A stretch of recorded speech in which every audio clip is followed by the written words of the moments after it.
Hey there, everyone. Welcome back to the PR Breakdown. I'm your host, Molly McPherson. In this episode, replaying the most played episode of the year. I'm resurfacing it for the holiday week because the story at the center of it is still unfolding in real time. In this episode, I dig into the Hollywood power struggle behind, do you remember these two? Blake Lively, Justin Baldoni, with a co-starring role for Ryan Reynolds, and how that single voicemail cracked open a much bigger conversation about control and narrative management and reputation at the highest level. Are you thinking, what voicemail? Well, let me bring you back in this episode. If you want my latest take on where this battle stands now, you can read it in this week's edition of People magazine. I was featured in an article by writer Elizabeth Rosner breaking down the Blake Lively legal fight with Justin Baldoni and reputational fallout as it stands now, because this fallout continues to ripple outward. This episode lays the groundwork, the strategies, the missteps, and the PR decisions that may ultimately reshape how celebrity crises are handled going forward. Let's get into it. Oh, who's ready to chat voicemails and recent PR moves? I received a lot of reach outs today from the press, from television to documentary to celebrity magazine to network news, to talk about the voicemail drop by Justin Baldoni. And to all of them, I said, no. Welcome to the PR Breakdown, where I dive deep into the strategies behind the headlines and uncover the power plays. Did I say power play? Shaping public perception. In this episode, let's unpack a Hollywood power struggle that has spiraled into legal battles, PR chaos, and some truly fascinating revelations. This episode focuses on the latest twist in the saga between Blake Lively, Justin Baldoni, and Ryan Reynolds that seems to be unraveling someone in particular's carefully curated public image. Let's break it all down. The alt title for this week's podcast is You Get What You Give. This Hollywood drama is playing out in two arenas, the courts and, I hate using it, but it's such a cliche, but it works, the court public opinion. As many of you know by now, if you're listening to this podcast, clearly you know because you're in this lane with me. Justin Baldoni's latest move. His team released a voicemail where he is apologizing to Lively, acknowledging her concerns that happened on set. If you haven't heard the email, or if you're not into this drama, now let me jump in here right now. If you've listened to this point and you're thinking, do I really care about this? I'm going to urge you to stick it out. If you're someone like me who likes the PR intrigue of it all. I'm not going to go too deep on the facts because the facts are flooding the content space right now. It doesn't matter if you watch news, television news, if you're reading news, if you're reading celebrity or tabloid, or you're on social media. Everyone is breaking down the court papers, the voicemail itself, and putting all the evidence out there. I'm not one of those creators because there are plenty of creators out there who do a much better job than I do. There's a lot of media outlets that have the resources to do that. As a full-time crisis management strategist, I don't have the time to give you the evidence. That's not what I do. I want to pull the information from the evidence. I want to talk about what the evidence reveals. Now, let me give you just a brief sense of the Justin Baldoni voicemail if you haven't heard it. I won't go too deep, but I'm going to give you just enough to get you an idea of what went down. Hey, Blake. It is 2 a.m. Hopefully this does not wake you up. Whew. Wow. There's so much I want to say to you, and I hope that we can FaceTime or see each other in person soon and get to talk more. But I'm just going to send you a few thoughts, and hopefully it's not going to be more than a few minutes, but that I don't have the best track record. I don't think either one of us have the best track record for our voice memos. I want to start with an apology. You can tell by his tone. It was calm. It was reflective. Now, that is in stark contrast to the aggressive accusations that we've seen in the lawsuits and the complaint against him from Blake Lively, and also, some of the media coverage as well.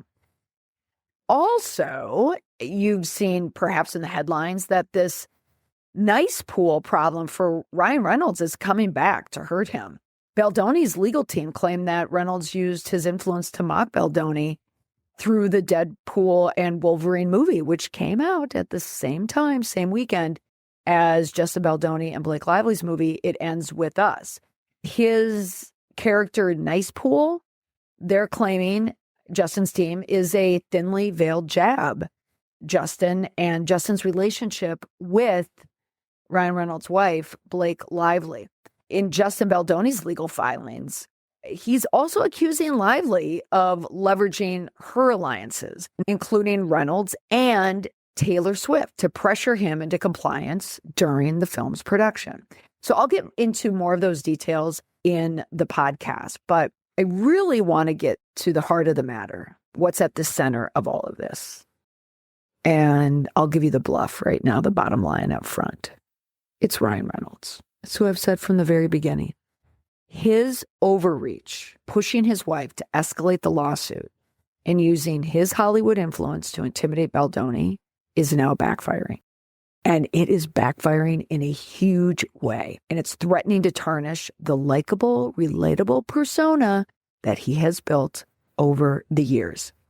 Now, first, let's talk about why the press has been calling me really for weeks on end. It ends with the press calling me about this story. Last week, I was in New York City visiting ABC News near Columbus Circle. They're actually moving their building to Tribeca, so that was probably the last time I'll ever be at that ABC location. But I sat down for an interview with Juju Chang. She is one of the co-hosts of Nightline, and the program also airs on Impact, which runs on Hulu. So you should be able to see this piece come out in the next week or so. I'll definitely let you know about it. I sat down for an interview to talk about the case, and they wanted to ask me about the PR perspective. Now, when a news organization comes at it, they're typically looking at it from both sides. That's what they want to do. They want to show both sides of it. And Juju's questions were very balanced and also leaning slightly more towards Blake Lively. And that doesn't show any type of bias from the ABC perspective, but I think the reason why they did it, along with so many other reporters who I've spoken to recently about this, they look at the overwhelming public sentiment against Blake Lively and by extension Ryan Reynolds, and they want to counter it, I think. They don't want to necessarily feed into the controlling theory that really this is turning into a Blake Lively problem. They don't want to feed that negativity. And it's so interesting, but they'll do the complete opposite when it comes to Taylor Swift. Like, no media outlet will ever say anything negative about Taylor Swift, ever. I don't have a problem with Taylor Swift. I don't come out negative against Taylor Swift. But one thing I don't like about the Taylor Swift aura, if you will, is that people bow down to it. Like, no one will ever look at it critically. And if anyone says anything that has a hint of criticism, the Swifties come out and they just attack, and the media falls along with it. It really kind of bothers me. So I'm noticing this pendulum swing that instead of siding with the public, they are siding with this idea that there was PR chicanery happening behind the scenes. In the interview I did with ABC, I'd say of all the interviews I've done, that was the least present in there. I'd have to say Juju Chang really looked at it from a straightforward point of view. But I told the producer, Rachel, ahead of time, we talked about it on the phone. I said, I'll tell you what I'll answer on camera, but this is my real opinion about what I absolutely think is happening. And I'm going to share that with all of you now on this podcast. This PR battle is control versus strategy. If you followed some of my posts previously about this, I stated from the very beginning that public relations is the red herring in this story, that Blake Lively's team is using it as a distraction and a blame technique to distract from what their side is actually doing. And it's a very hypocritical stance because they're calling Justin Baldoni's side for publicity moves that were retaliatory against Blake Lively. They are claiming that Justin Baldoni manufactured a lot of this negative press against Blake Lively. And in fact, Juju had this great prop in the interview. She brought out this placard that showed a graph of the publicity in the weeks around the premiere. And it shows this big red dip, Blake Lively's negative mention. So it shows the negative sentiment. And she asked me about this, and she was saying, well, doesn't this look like there's a lot of concentrated negative commentary? Which I agreed. It absolutely looked at that. I said, but that's what it looks like when the public organically decides that they don't like a person at that moment and likely supported by the algorithm. That's what happens. It's the algorithm catches up with public sentiment and then it kind of steamrolls.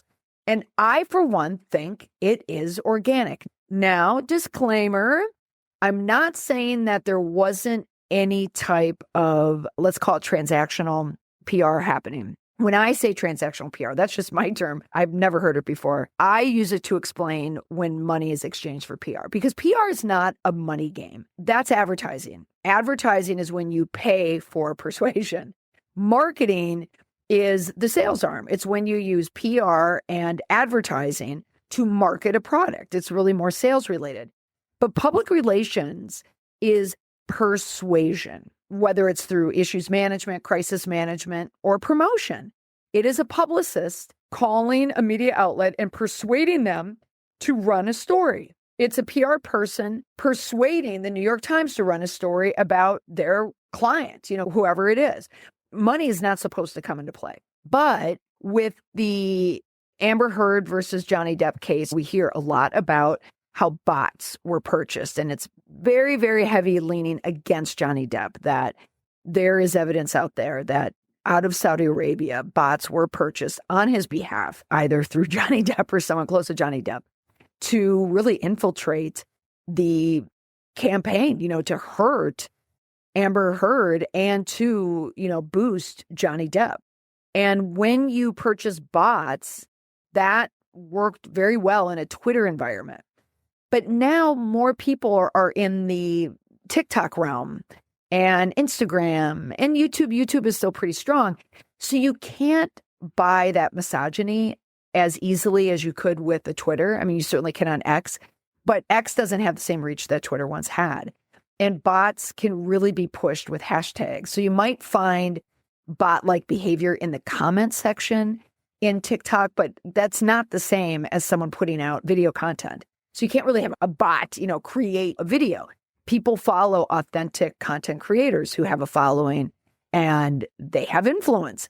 Bots can't have a lot of influence unless they're strong in numbers. So that's why I don't buy into this claim that Justin Baldoni's side has waged this manufactured campaign against Blake Lively as a retaliatory act to bring down her name. I think she did it all on her own with the support of her husband. Justin Baldoni's side did hire a contractor, someone who's kind of known in those dark arts, but I was assured by someone close to Justin Baldoni who told me that was not the case, that that person was only hired to boost positive posts about Justin. But that's kind of murky. And if you're boosting positive, how hard is it to boost negative? So that one, we'll hold off on that one. That one has yet to be proven, but I don't know.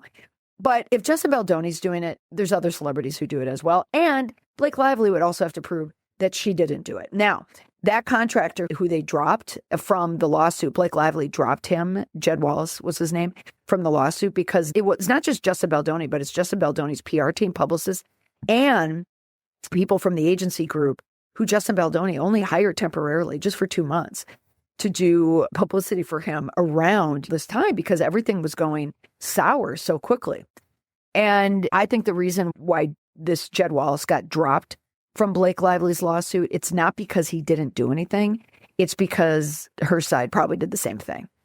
And that's why they had to drop him. I haven't heard anything other than that. No one's ever told me that. I've never heard any creator or anyone say that. And no one from the insides told me that. That's just my take. But we will see, because it will all come out in the wash.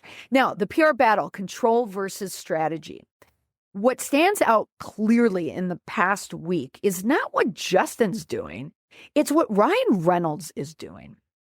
Ryan Reynolds was the outlier, but he's the person I've been paying attention to from the very beginning. Like the second all of this was going down, I pinpointed Ryan Reynolds. And if you go back to an article that I wrote for Forbes.com back in August about the social media clues that hint to a rift between Justin and Blake Lively, I also strongly hint about Ryan Reynolds' involvement. I couldn't go too heavy because it was in Forbes, but I spotted it right from the beginning. I've been sus on this guy for a long time. Now, if you've been paying attention to Ryan Reynolds over the past few weeks, you would have seen him and Blake at the Wicked premiere, huge release, so naturally they would be there. Also, Ryan Reynolds made notable comments about women in the film industry at the National Board of Review Awards Gala. This was on January 7th, a few weeks ago. And while he was presenting the Best Film Award to Wicked, Reynolds addressed the different standards women face in storytelling and life. Take a listen. Wicked is indeed wicked. It dares to center two powerful women.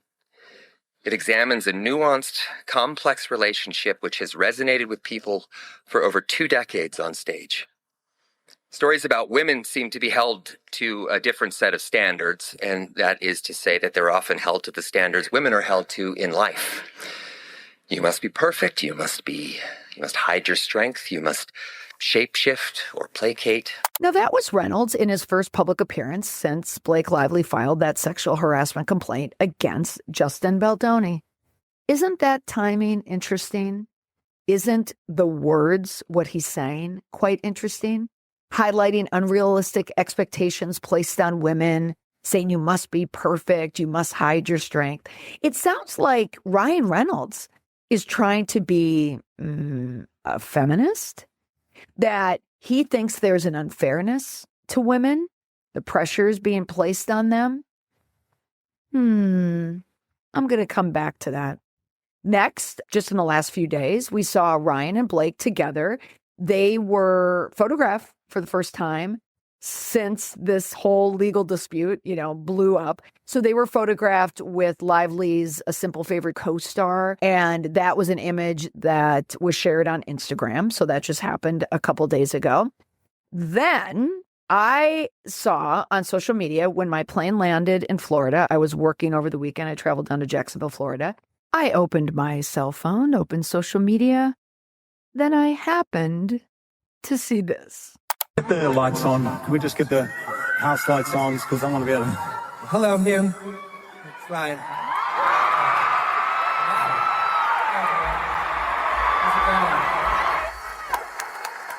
Hi. Yeah. And I have been lucky enough to have... He's my gotcha for life right here. I mean it. Thank you, Gus. I'm his second best friend. All right, guys. Jesus, I'm so sorry. This is just awful. And I just want to, I know we were supposed to finish this bit where this 2 security gentlemen come and they try to take the mic from me. It's like a struggle. And then they tase me and I go down and then they hog tie me. And then they put me in the Radio City music garbage dump.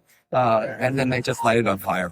That is the sound of Ryan Reynolds at a show with Hugh Jackman. Oh my gosh, these two. We've also seen little pap shots of Hugh Jackman walking with his buddy Ryan Reynolds and co-star Deadpool Wolverine. And Hugh Jackman also in the middle of his PR campaign where he's trying to convince the world that he's actually dating Broadway starlet Sutton Foster, who has a show out on Netflix that I actually found horrible. But people in my life said that they absolutely loved it. That is a relationship that I am not believing, and the people in my community are not believing either. But both of them are trying to prop each other up at this time. But here's the issue. Reynolds' silence on the legal allegations paired with all these visible attempts to control the narrative, feels so disingenuous. So instead of addressing the conflict head on, which he could do, he's deflecting it with positive press. And for someone whose brand thrives on authenticity, because we all know like the real Ryan Reynolds, right? We don't. It's pretty risky. It's really risky. When you're known for being relatable and then all of a sudden you're not relatable because no one can hear from you, it's tough. Now, Justin Baldoni is running a full counter-narrative strategy here. He's not backing down. With his legal team accusing Reynolds of rewriting scenes in It Ends With Us without authorization, pressuring his agent, WME, to drop Baldoni as a client. Did you know that they shared representation? And Justin's the one who got dumped. And he even, according to court papers, verbally attacked him during a meeting. And I actually heard this a couple weeks ago from someone close to Justin Baldoni, that he was called to the Reynolds/Lively penthouse. And when Baldoni went there, it was Ryan, Taylor Swift, and Blake Lively. And Ryan Reynolds absolutely dressed him down. And Baldoni was, claimed that Reynolds forced him repeatedly to ask him to apologize. I was told that Justin was absolutely blindsided by it. And to have these powerful people, I mean, come on, like Ryan and Blake together, but then Taylor Swift, whose song was also in the movie. What was Justin Baldoni supposed to do? That is the incident that triggered the voicemail that everyone is talking about. Now, I will admit, like that voicemail, when you listen to it, it is a little cringy. I'll be the first to admit that. When he talks about, you have a child, like she was breastfeeding her child at that time. And it was pretty close and felt, I don't want to say intimate, but it felt that these two were close. So it was a little cringy. But the fact that Justin Baldoni is releasing that voicemail says something, because it doesn't give him 100% clearance, but it really does frame him in the right way as a director and a co-star, working with the producer and a co-star who really cared about how she felt. And at that time, she was postpartum. She was worried about her weight. That was an actual issue that she was concerned about, which anyone would be concerned about that at that point. And that's why Ryan Reynolds apparently was very, very upset about, he had said to her, he had yelled at him and said, "Why the F are you asking my wife, about her weight? How dare you?" Because Justin Baldoni, in the legal filings, there were at issue in one of Blake Lively's complaint was the weight issue, that Justin Baldoni was asking a trainer about it. But in his legal paperwork, he was saying, he has a bad back and it's injured, and he just wanted to know how much she weighed for the sake of the scene working and his back working, I guess, after it. A little clunky, yes, but even if it was a little bit murky, that doesn't make someone a sexual harasser. But this is what Ryan Reynolds teed off on, was this point. It just reveals so much more. Now, before I move on to what I really think is going on here, we have to talk about Blake Lively's role in all this. And it's a double-edged sword for this reason. Blake Lively's involvement complicates the narrative. For one, there are a lot of defenders framing her as a strong woman, standing up for her creative vision and demanding respect on this set. And anyone deserves that. And as a woman, I support that as well. And I also reflected on my content around this story. I don't like going against women, and that is a bias. It's a bias that I'm admitting, that I don't want to go against women. I don't like it because I'm a woman. I only want to come in with the facts, and that's what I always try to do. But when the facts lead me against a woman, I'll admit it bothers me, but it doesn't change my mind. Whether I'm critical of what Blake Lively's doing, or even if I see something that Taylor Swift's doing, or Meghan Markle, or any female, right? But I always want to put it into context. Now, I've had a few content creators, one bigger one, kind of reach out in comments and telling me I'm off, that I'm not seeing the truth here, and I should be defending Blake Lively. because of all the horrible things Justin Baldoni did to her. And I've also had reporters push heavily on this PR narrative that Justin Baldoni's team was up to no good and they were doing something negative towards Blake Lively.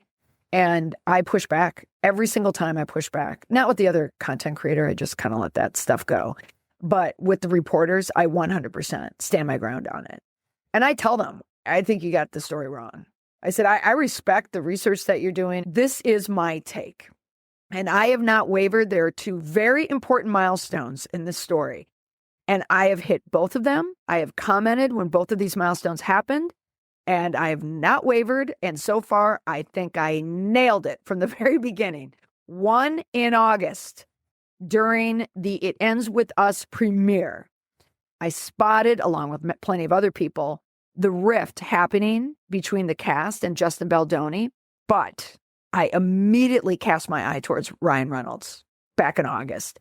And my second milestone is the Saturday that the New York Times dropped their story about Blake Lively's complaint, civil complaint against Justin Baldoni that came out 24 hours earlier. I smelled a rat. And I said it then. And I pointed to my TikTok that I recorded on that Saturday. The minute my daughter Quinn told me about it, I said, Quinn, please come do this TikTok with me. And she's like, what? But, you know, 1 million views later, there's a reason why 1 million people watched it, because I think I was onto something. And here's the reason why. At the beginning of the production of It Ends With Us, and this is based on the legal papers and what we now know, Blake Lively and Justin Baldoni got along. They got along really, really well. Ryan Reynolds, her husband, was away filming Deadpool. If you look at text messages between Ryan and Blake, they're close. They're buddies. Some might even say close buddies. There was definitely a comfort there. Blake, a mom to 4 young kids, still in the postpartum stage, she chose to do this film. She did not feel comfortable with her body. She said so. Justin Baldoni in the text validated that and told her he was going to do whatever he could to make her feel comfortable. And if you read a lot of those texts or follow the creators who are breaking down those texts, or if you read any of the legal papers, he goes out of his way to make sure that she feels comfortable. And everything that Justin Baldoni, prior to all this blowing up on him, professed, his persona of being someone who hears the woman's story, who listens to women, who understands what women are going through, it matches who he is. And Justin Baldoni, I mentioned in my previous podcast about this, his relationship with Colleen Hoover. Colleen Hoover, the author of It Ends With Us, a story about domestic violence, was written from the perspective of Colleen Hoover writing about her mother. They were both abused by a father. There is physical abuse and then there is emotional abuse, but abuse is abuse. So she watched her mother abused by her father. That book spoke to a lot of people out there, and that's why it was such a highly anticipated book. And that's why so many people were waiting for this story. Colleen Hoover trusted Justin Baldoni with her story. That means a lot. A lot. Something drew Justin Baldoni to the story as well, because I genuinely think he cares about women.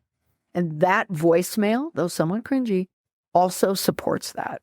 And I think he was bending over backwards because he was just excoriated by her husband, Ryan Reynolds. So he was bending over as far as he could go to apologize. It probably wasn't typical of him to do it like that, but he really, really, really wanted to mend that fence with Blake Lively. He didn't do it with Blake and Ryan. He just did it with Blake. And when you listen to the voicemail in that context, I think you can see Justin Baldoni in a different way. But now back to Blake for a moment. At this time, when Blake started filming the movie, Ryan Reynolds was away filming Deadpool. He was in Vancouver, so he was away. Blake Lively was staying at their apartment in Tribeca. They also have a house in Pound Ridge, like an hour outside the city near Westchester, New York. But she was in the city and she was filming. And if you think about this from the perspective of a mother of 4 with 4 young kids, she was probably having a very, very good time and she was excited to get out of the house. Now, I do not have direct evidence of what I'm going to tell you now, my theory. But how I support it is from two sources plus everything that I've read. And you look at the legal cases. That to me is evidence that you can compile and put together. A couple weeks ago, I had a live that's on my Patreon. And I'll probably put the link into my new Substack as well, because I'm switching from Patreon to Substack. So people who are members of my Substack, you will have access to this interview that I did with Dr. Abby Metcalf. If you follow me, you know that I've spoken to her many times, but she did a live with me about Blake Lively and Ryan Reynolds. And we talked about how controlling Ryan Reynolds is and broke down what was likely going on, in that marriage based on what we know about Ryan Reynolds. He has admitted that he had a very, very challenging relationship with his father. And when his father passed away, I think in 2017, there was a lot of unresolved issues between the two of them. During the It Ends With Us promotion, run-up and runoff after all the negative publicity, right at the peak of it, Ryan Reynolds sits down for an interview with People magazine to talk about his father. Now, his father passed away from Parkinson's, and the framing of the article was supposed to be about Parkinson's, but the subtext was really that Ryan Reynolds did not get along with his father because his father was very controlling. He was a police officer, did not have a good relationship with Ryan at all. So Ryan Reynolds is very, very controlling. Now, my other source is me. I was a mother that had 4 young kids. I had 4 kids. My oldest was 2. Rory was 2. Kate was 1. I mean, I didn't just have Irish twins. I had like Irish quadruplets. And then I had twins. So I had 4 kids in 3 years. And my spouse at the time was in the military and I was all alone, and we had just moved and I was living in Cape Cod. It was just me. So when I say I can get into the headspace of a Blake Lively, I can get into the headspace of a Blake Lively. Now, no one was coming and asking me if I wanted to film a movie, a highly anticipated book. But my goodness, if anybody came out and said, could you work at our ice cream truck like an hour a day, for a week, I would have run out of the house. I would have done anything. I would have been the best of friends with whoever saved me from that situation. And it's not that we don't want to be with our kids, but it's really, really difficult for a mother to be with young kids all on her own, especially postpartum. It is tough. So I think that Blake Lively is married to a very, very controlling man. And she really bonded with Justin Baldoni when they initially started filming. But then we had the writer's strike, the SAG-AFTRA strike. So when that happened, that shut down filming for It Ends With Us and with Deadpool. That meant Ryan came back home. And all of a sudden, they're both sitting there. It's kind of like the pandemic, for Hollywood actors in a way. They have nothing they could do because no one could work. Now, Ryan Reynolds has been called controlling in the past.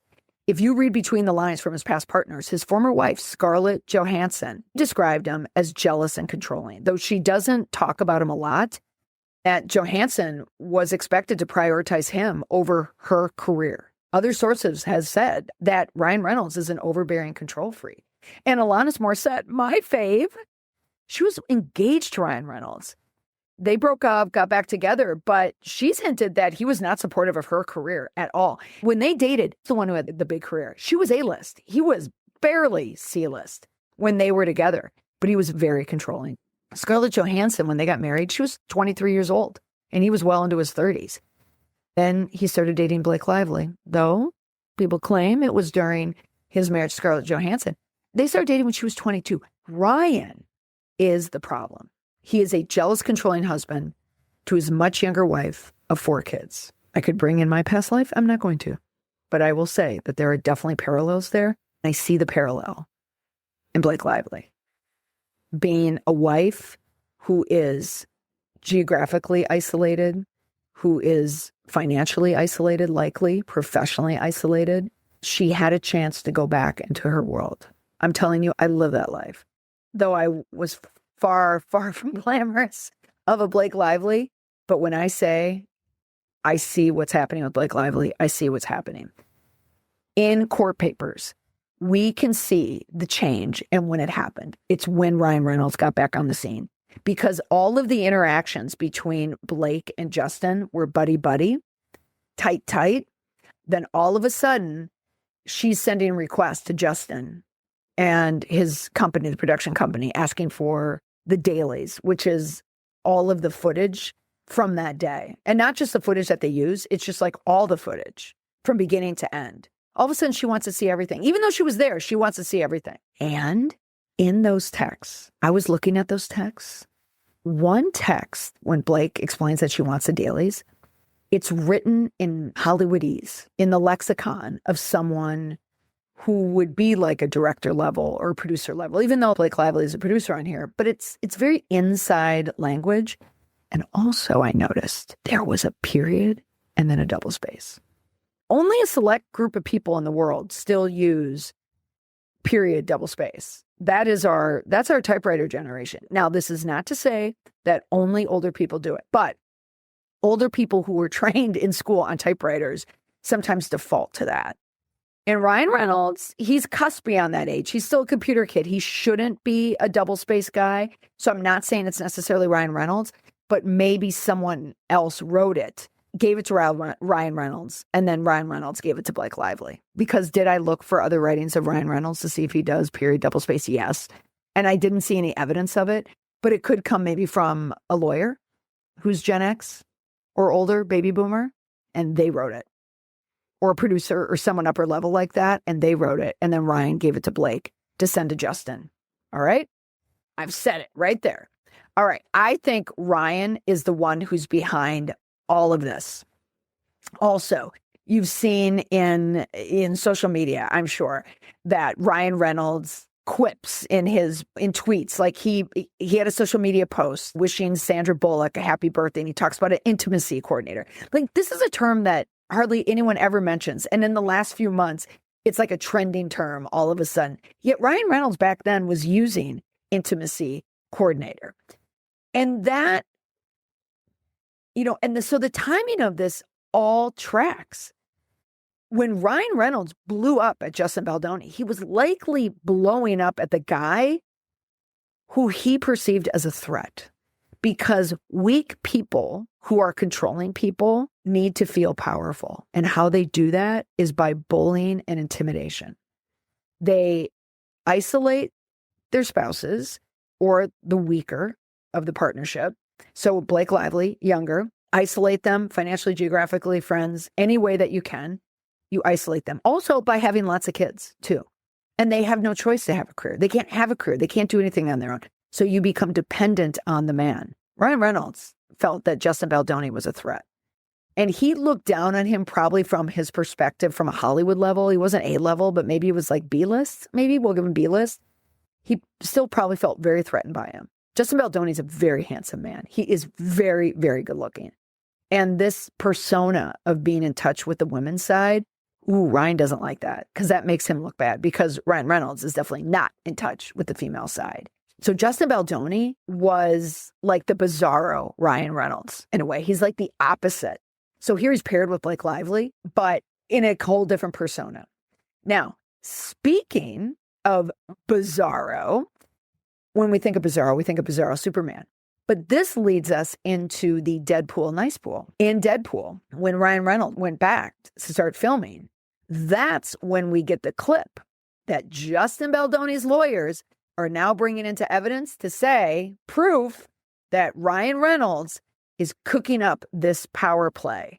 Nice Pool is supposedly about Justin Baldoni. At least that's what he thinks. So when power plays backfire, it's a story of an overreach. So Ryan Reynolds, accustomed to controlling his public image and dominating Hollywood narratives, underestimated Baldoni's willingness to fight back. He escalated the conflict with the Deadpool jabs and all these legal threats by pushing his wife, Blake Lively, to push these legal threats. Reynolds inadvertently handed Baldoni a stronger narrative, that of being the underdog fighting against Hollywood power players. I think I've said this in almost every one of my interviews, and I did say it on the ABC interview as well. This is a David and Goliath story. It is not about two co-stars going at it. It's David and Goliath. Goliath would be Ryan Reynolds. And that guy, I think, is coming down because of all of it. So what's at stake for Blake Lively? Her reputation as a strong, talented actress, for the most part, is totally on the line. This is more of a narrative of an intimidation factor. And if it sticks, it will be harder for her to position herself as an advocate for respect in the workplace because she's part of a team that bullied Justin Baldoni.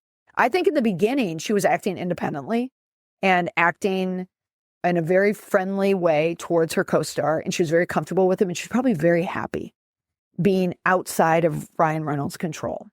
But then when her husband, Ryan Reynolds, got back into town and he got his claws into it, his Wolverine claws, and Hugh Jackman into it as well, I think he's the one who ruined it for her. The reason why all the negativity happened in the August premiere is because those two worked overtime to take over that premiere.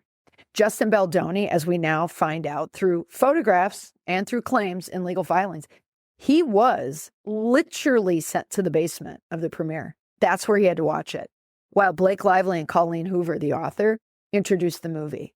He wasn't even there. It was his movie. And he was sent to the basement by that powerful team. And all those other people buddying up to Blake and Ryan. And even then, back in August, I called it. I was like, ooh, that's a mistake for all of them to do that. They're just going with the stronger side. Oh, she's friends with Taylor Swift. Nope. And that is going to fall back on so many people. They sided with the wrong people. That's why Colleen Hoover, which Juju Chang didn't even know this in the interview, that Colleen Hoover deleted her Instagram. And I think the reason why she did this, because she doesn't want to be in this fight anymore. I think she probably feels bad that she let down Justin Baldoni, who she trusted, and she feels horrible about it. And she realizes she sided with the wrong team, the wrong duo. Now, Blake Lively, I do think, has been over-controlled by Ryan Reynolds, and that's why she went on the other side and is kind of doubling down to support him, because now she has to see it through. But I bet people who know her well know she's probably sick to her stomach. She's probably sick about all of this, and she's probably miserable with Ryan Reynolds. I do not think that that marriage is going to last. So that's just what's at stake there. I think down the road, it may not be soon, but I'm calling it right now. Blake Lively will not be married to Ryan Reynolds 20 years from now.